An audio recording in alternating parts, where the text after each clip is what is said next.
गई इंदिये सुखाए, जोगे वेदे कसाय नाणेय, संयम दंसन लेसा, भविया सम्मत सन्नी आहारे, गुणजीवा पज्यती, पाणा सन्नाय मग्गना ओय, उव ओगो वियकमसो, विसंतु परुवणा भणिया, झाणाविय पज्जाविय, जाय कुलकोडी संजू आसव्वे, गहनादियेण भणिया, कमेन 24 ठाणानी.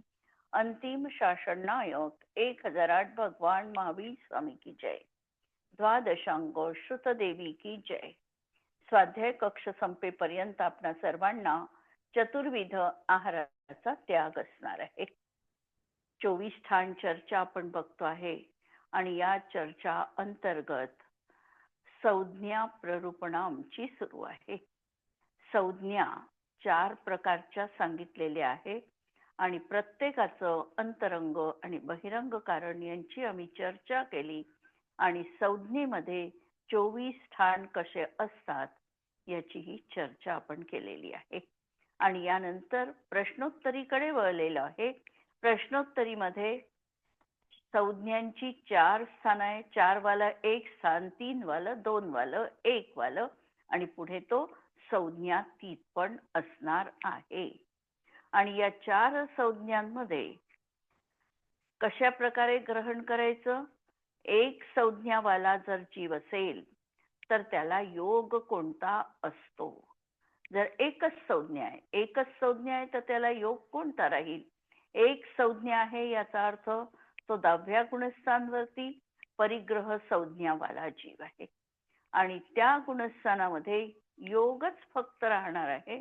आणि योगाचे कोणते प्रकार भेद तिथे राहतील तर निश्चितपणे त्याला 4 मनोयोग, 4 वचनक आणि एकच औदारिक काय योग राहील. कारण या ठिकाणी मिश्र अवस्था होत नाही, कारमान काय योग होत नाही आणि वैक्रियक शरीरवाल्यांना हे गुणस्थान प्राप्त होऊ शकत नाही. आहारक काय योगी पण 6व्या गुणस्थानवरती असतात, तिथेही हा योग असत नाही. म्हणून फक्त 9 योग त्यांना असणार आहे. 4 मनाचे, 4 वचनाचे आणि एकच औदारिक काय योग. इथपर्यंत आपण काल पाहिलं. पुढचा प्रश्न, संज्ञातीत जीवों के कितने योग होते हैं. आता संज्ञातीत म्हटल्या नंतर आपल्याला 11 पासून 14 गुणस्थानवरती जीव घ्यायचे आहे आणि या गुणस्थानांमध्ये योग किती राहतील. बाकीचे तर आश्रवाचे प्रत्यय नाही, मिथ्यात्व नाही, अविरती नाही, कषाय नाही, एकच योग उरलेला आहे प्रत्यय. आणि ते किती राहतील या संबंधात जर विचार केला तर योग राहतील त्या ठिकाणी 13व्या गुणस्थानापर्यंतच योग राहू शकणार आहे. 14व्या गुणस्थानात योग रहित अवस्था होणार आहे आणि संज्ञातीत जीवांना योग किती असतील तर 13व्या गुणस्थानापर्यंत योग लावायचे आहे. हे लावताना 11 आणि 12 गुणस्थानाच्या अपेक्षेने जर आम्ही योग लावू तर परत 10च योग त्या ठिकाणी राहतील. 4 मनाचे, 4 वचनाचे आणि 1 औदारिक काय योग. पण ज्या वेळेला आम्ही 13वं गुणस्थानही त्यामध्ये अंतर्भूत करू त्यावेळेला परत योग बदलणार आहे. योग बदलत असताना 4 मनाचे, 4 वचनाचे आणि औदारिक द्विक आणि कारमान काय योग अशा प्रकारे 13 योग नाही 10 आणि 2 12 4 4 8 2 10 आणि 1 11 योग त्या ठिकाणी या जीवांना राहतील. सामान्यामध्ये 9 राहिले होते आणि या ठिकाणी 2 वाढले, औदारिक मिश्र आणि कारमान आणि म्हणून 11 योग संज्ञातीत जीवांना जास्तीत जास्त असू शकतात आणि कमी झाले तर 9 योग त्यांना राहतील. आता पुढचा प्रश्न पहा. 2 संज्ञा वालों के 11 योग 11व्या 12व्या गुणस्थानात घ्यायचे का. नाही 13व्यात. 11 आणि 12 मध्ये 9च. 4 मनाचे 4 कारण संज्ञातीत जीव 11 पासून आहे ना. 11 हो आणि ना. 12वं गुणस्थान त्या ठिकाणी 9 घ्यायचे योग. अच्छा. आणि कारमान काय 13व्या योग नाही घ्यायचा. कारमान आणि मिश्र, कारण तो मिश्र. समुद्घाताच्याच वेळी होतो ना. हम्म. 13व्या हम्म. गुणस्थानात ज्या वेळेला समुद्घात होईल त्याच वेळेला तो हम्म. योग होणार आहे, म्हणून तिथे हम्म. तो ऍड करायचा. हम्म. दो संज्ञा वालों के कौन कौन से ज्ञान नहीं पाया जाता. आता 2 संज्ञा ज्यांना आहे त्यांना 2 संज्ञा कोणत्या आहे? मैथुन आणि परिग्रह. या 2 संज्ञा ज्यांना आहे त्यांना कोणकोणती ज्ञान असणार नाही. कोणती कमी करावी लागतील? आता 2 संज्ञा आहे म्हणजे सम्यक दृष्टीच तो झालेला हम्म. आहे. हम्म. सम्यक दृष्टी असल्यामुळे त्याला कुमती, कुश्रुत, कुअवधी राहणार नाही. नंतर 2 संज्ञा आहे म्हणजे केवल ज्ञान पर्याय पण राहणार नाही. म्हणून हम्म. कुमती, कुश्रुत, कुअवधी आणि केवल ज्ञान हे 4 ज्ञान त्याला असणार नाही. 4 पर्याय ओपन राहतील. सुमती, सुश्रुत, सुअवधी आणि मनप पर्याय 4 पर्याय खुले आहे आणि 4 पर्याय त्याच्यासाठी नाही.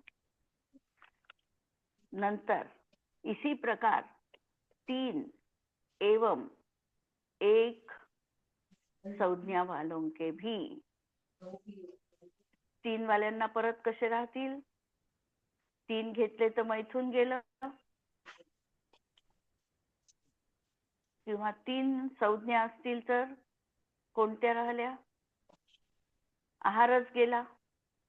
हम्म. तर त्यांनाही भय, मैथुन, परिग्रह. तेच ज्ञान राहतील. हे 4 कमी राहतील आणि हे 4 राहतील. आणि 1 वाल्याला पण अशाच प्रकारे लावायचं. 1 वाल्याला पण तसंच प्रकार राहील. 4 संज्ञा वालों के मात्र केवल ज्ञान नहीं पाया जाता. प्रश्न पुढचा.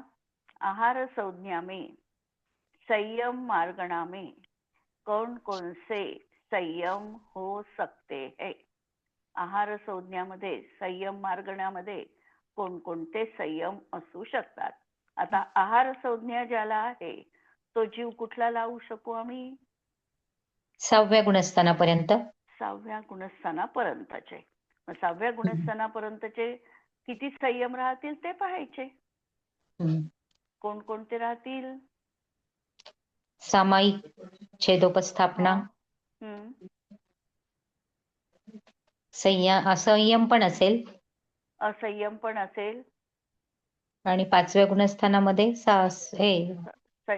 संयमासंयम आणि परिहार विशुद्धी हे पण राहील ना. 1 ते 4 गुणस्थान पर्यंत नियमपूर्वक आहार संज्ञा ज्यांना आहे त्यांना असंयमच संयम राहील. 5व्या गुणस्थानात आहार संज्ञा आहे तिथे संयमासंयम राहील. आणि 6व्या गुणस्थानामध्ये आहार संज्ञा आहे तोपर्यंत सामायिक, छेदोपस्थापना आणि परिहार विशुद्धी हे 3 संयम राहतील. म्हणून सामान्यपणे कथन पाहिलं तर 5 संयम त्यांना राहतील. असंयम, देश संयम, सामायिक, छेदोपस्थापना आणि परिहार विशुद्धी. वेगवेगळी व्यवस्था अशा रीतीने पाहायची. 6व्या गुणस्थानामध्ये सामायिक संयम कसा काय लावला? ते दोन्ही एकत्र लावला. अभेद आणि भेद याचा मिळूनच सामायिक छेदोपस्थापना 6व्या पासून 9व्या पर्यंत लावलेली आहे. 9व्या पर्यंत लावलेली आहे. जोपर्यंत सूक्ष्म सांप्रदाय नाही तोपर्यंत सामायिक आणि छेदोपस्थापना. कारण आता पुढे तर छेदोपस्थापना नाही आहे, नाही, पण तरी देखील भेद आणि अभेद अशा दोन्हीच्या माध्यमातून ती सामान्य लावलेलं आहे सामायिक आणि छेदोपस्थापना. आणि ते वेगळं करू शकत नाही आपण. 6व्या गुणस्थानात कधी थोडा समय अभेदात जातील हे पण सांगता येत नाही आणि कधी छेदोपस्थापना होईल हे पण सांगता येत नाही. म्हणून दोन्ही संयुक्तच लावायचे. अच्छा.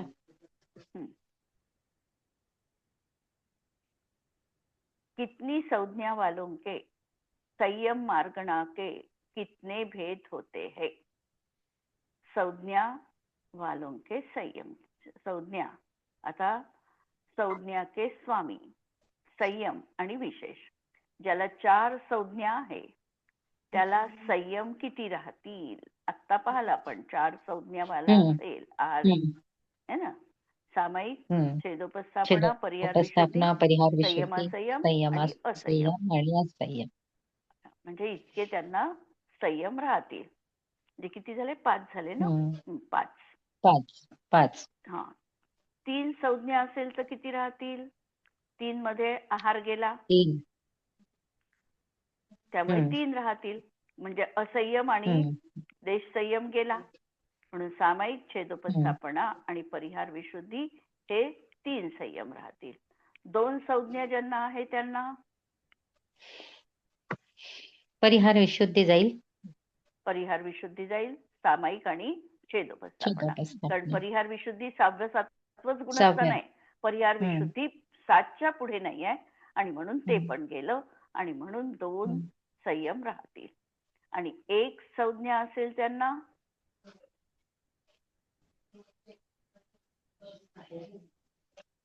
सामायिक, छेदोपस्थापना आणि सूक्ष्म संपराय. परिग्रह. सूक्ष्म संपराय. सामायिक आणि छेदोपस्थापना कशी लावली? अपेक्षा काय? 2 संज्ञा म्हटल्या ना. 1 संज्ञामध्ये 3 संयम सांगितले, सामायिक, छेदोपस्थापना आणि सूक्ष्म संपराय. अपेक्षा कशी लावायची? या ठिकाणी अपेक्षा लावताना 9व्या गुणस्थानाचे 2 भाग आहे, सवेद भाग आणि अवेद भाग. जेव्हा आम्ही 9व्या गुणस्थानाचा विचार करतो तिथे चारित्र्य आहे, सामायिक आणि छेदोपस्थापना.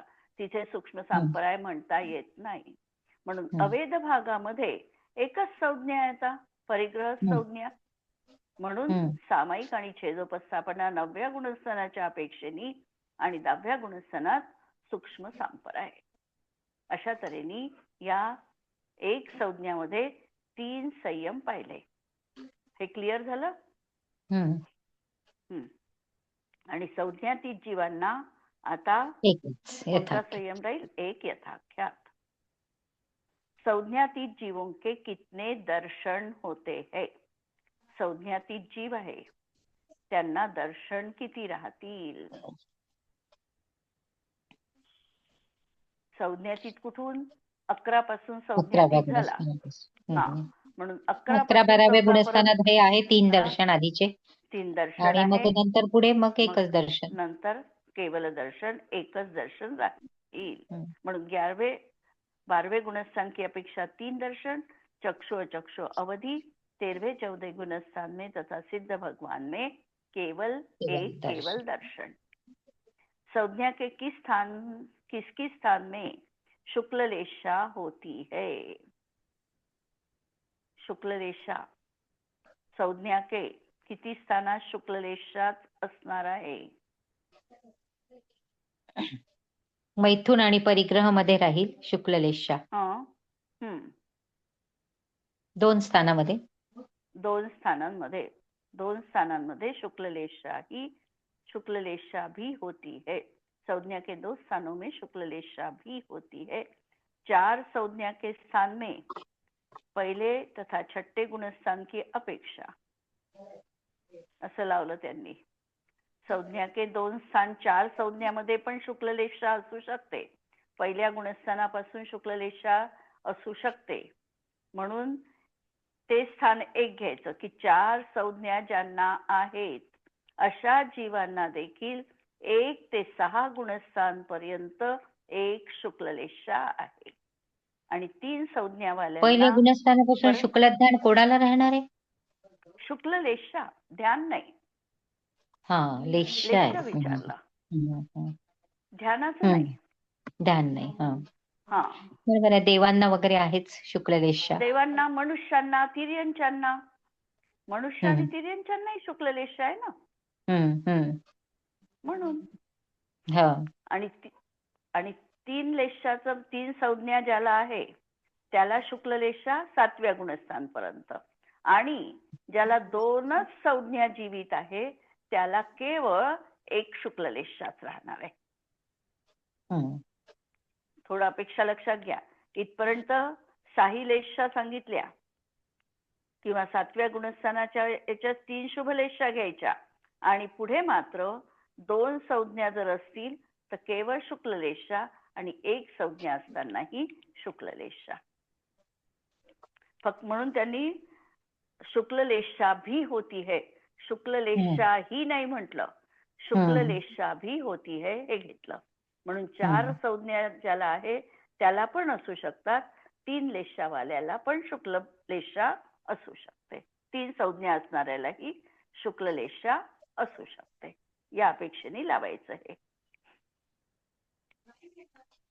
2 संज्ञा वाले अचक्षु दर्शनी जीवों के कितनी लेशाएं होती है.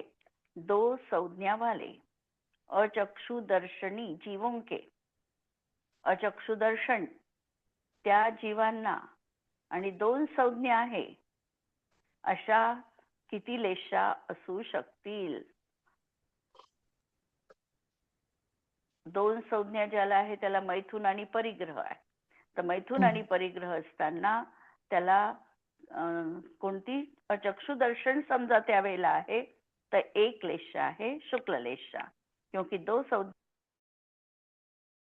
है.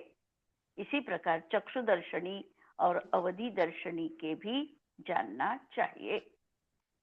चक्षु दर्शन असताना एक पर्टिक्युलर पाहिलं, 2 संज्ञा ज्याला आहे आणि चक्षु दर्शन आहे त्याला देखील शुक्ल लेशा आहे, किंवा अवधी दर्शन ज्याला आहे आणि 2च संज्ञा आहे त्याला पण शुक्ल लेशाच आहे.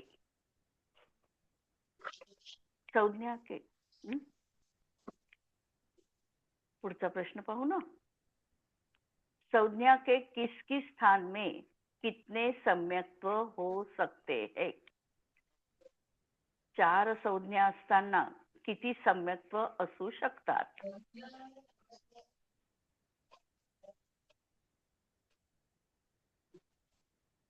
चार संज्ञा आहे म्हणजे परत तो जीव आपल्याला 6व्यापर्यंत, तर त्याला 1 ते 6 पर्यंत 1 ते 6 पर्यंत गुणस्थान आहे.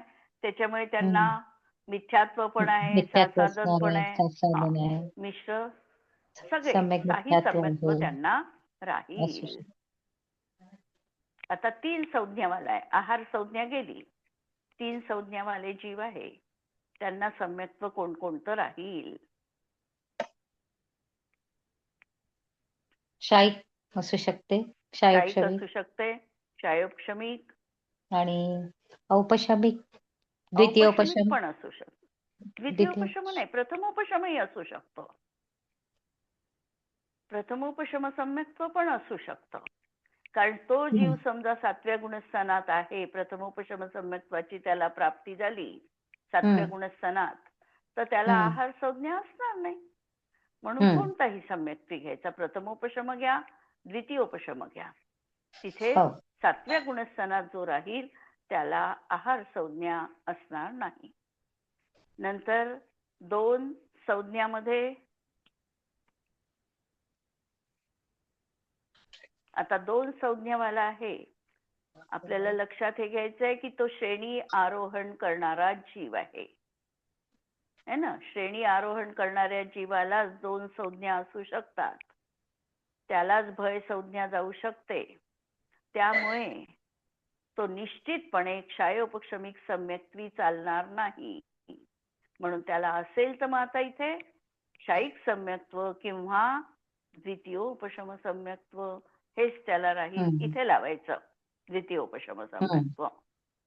आणि 1 संज्ञावाल्याला परत तसंच, एक तर तो क्षयिकवाला राहील किंवा द्वितीयोपशम सम्यक्त्वी राहील. आणि संज्ञा आता आपण इकडे म्हणजे पाहिली की 7व्या गुणस्थानापर्यंत पाहिली ना, 8व्या पर्यंत. आणि मग आपण भय तर आपण सम्यक दृष्टी पुरुष म्हणजे समजा सम्यक दृष्टी झाला की तो 8 भयांनी रहित आहे असं म्हणतो. मग कसं काय लावायचं. आता भय संज्ञा ही भय नो कषायाच्या उदयात आहे, आणि ज्या वेळेला तो म्हणतो की सप्त भयापासून रहित आहे त्यावेळेला ते प्रकरण लावायचं की आता त्याचं जे एकत्व होतं परद्रव्याप्रती, आणि त्याला जे भीती वाटत होती कोणती, की माझा आयु नष्ट होईल, मी या लोकात कसं भोगेल, ही जी भीती होती अंतरंगात, परद्रव्याचा संयोग किंवा वियोग होताना जी आकुलता होती, ती आकुलता अनंतानुबंधी जनित, अप्रत्याख्यानजनित, प्रत्याख्यानजनित आणि संज्वलनजनित असू शकते. सम्यक दृष्टीच्या जीवनात ही आकुलता अनंतानुबंधी जनित नष्ट झालेली आहे. तो मृत्यूला म्हणजे माझा म्हणजे आत्म्याचा मृत्यू होणार आहे असं तो मानत नाही. पण मृत्यू आला तर थोड्या फार प्रमाणात अनंतानुबंधी जनित ही भीती आहे, ती नाही. पण अप्रत्याख्यान भय कशा जोपर्यंत आहे तोपर्यंत अव्यक्त रूपाची भीती त्याच्या जीवनात आहे. अनंतानुबंधी जनित भय गेलं म्हणजे माझा कुणी छेद करू शकेल, तो सिंहाला घाबरणार नाही का? सम्यक दृष्टी त्याला भीती नाही वाटणार का? चोर आले त्याच्या घरात तर त्याला भीती वाटणार नाही का? आहे ही भीती, फक्त काय झालं, श्रद्धा अपेक्षेनी. कुणी माझं धन, माझं आत्मतत्व आहे आणि हे परधन हे कुणीही लुटू शकतं, पण तरीही तो त्याचा प्रतिकार करू शकतो. असं नसतं तर विरोधी हिंसा सांगितली नसती. विरोधी हिंसेमध्ये काय सांगितलं, की धर्मायतन स्वतःवर जर रक्षण करण्याची जबाबदारी आहे तर तो त्याचा प्रतिकार करेल. प्रतिकार करेल तर काय करेल, अंतरंगात जेव्हा भीती आहे तेव्हा तो बाह्य वस्तूंनी प्रतिकार करेल. म्हणून ह्या भीतीच्या कॅटेगरी लावायच्या 4. श्रद्धा अपेक्षेने पाहिलं तर त्याची भीती नष्ट झालेली आहे. श्रद्धेने तो अत्यंत निर्मल परिणामवाला आहे. एकदम शाईक सम्यक्त्वी सारखा तो निर्मल परिणामवाला झालेला आहे. म्हणजे त्याच्या श्रद्धेमध्ये कुठेही खोट नाही. आत्म्याचा जन्म आहे किंवा आत्म्याचा मृत्यू आहे हे तो कधीही मानणार नाही. अंतरंगात अभिप्रायाने तो स्वीकारणार नाही. पण असं असताना देखील अजूनही अप्रत्याख्यानावरण रागद्वेषादी परिणाम जीवनात आहे तोपर्यंत तो भाव जीवनात निश्चितपणे आहे. भय कशाय हा 9व्या गुणस्थानापर्यंत 8व्या गुणस्थानापर्यंत भय कशाय आहे. अपेक्षेने लावायचं. ठीक आहे.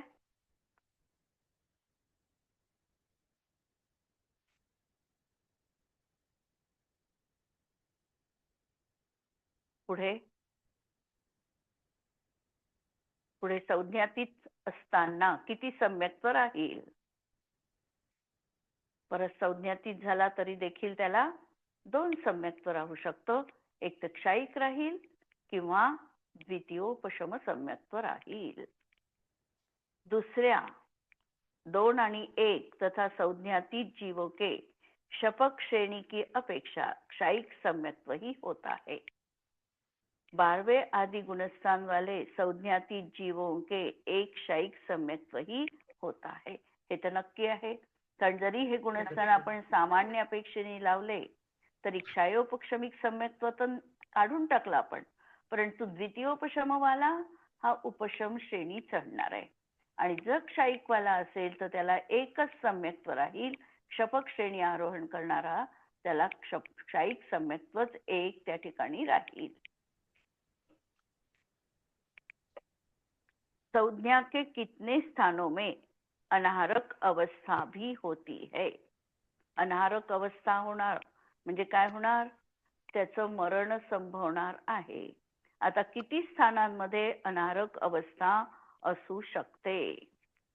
जेव्हा संज्ञा 4ही प्रकारच्या आहे त्या एका वेळेला त्याचं अनाहरक अवस्था असू शकते.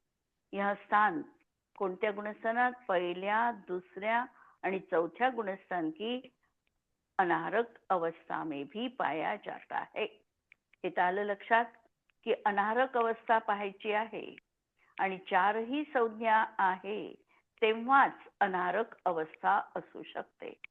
3 संज्ञा आहे, 3 संज्ञामध्ये किंवा पुढच्या 5 पासून कोणत्याही पुढच्या गुणस्थानामध्ये त्याचं मरण नाहीच आहे.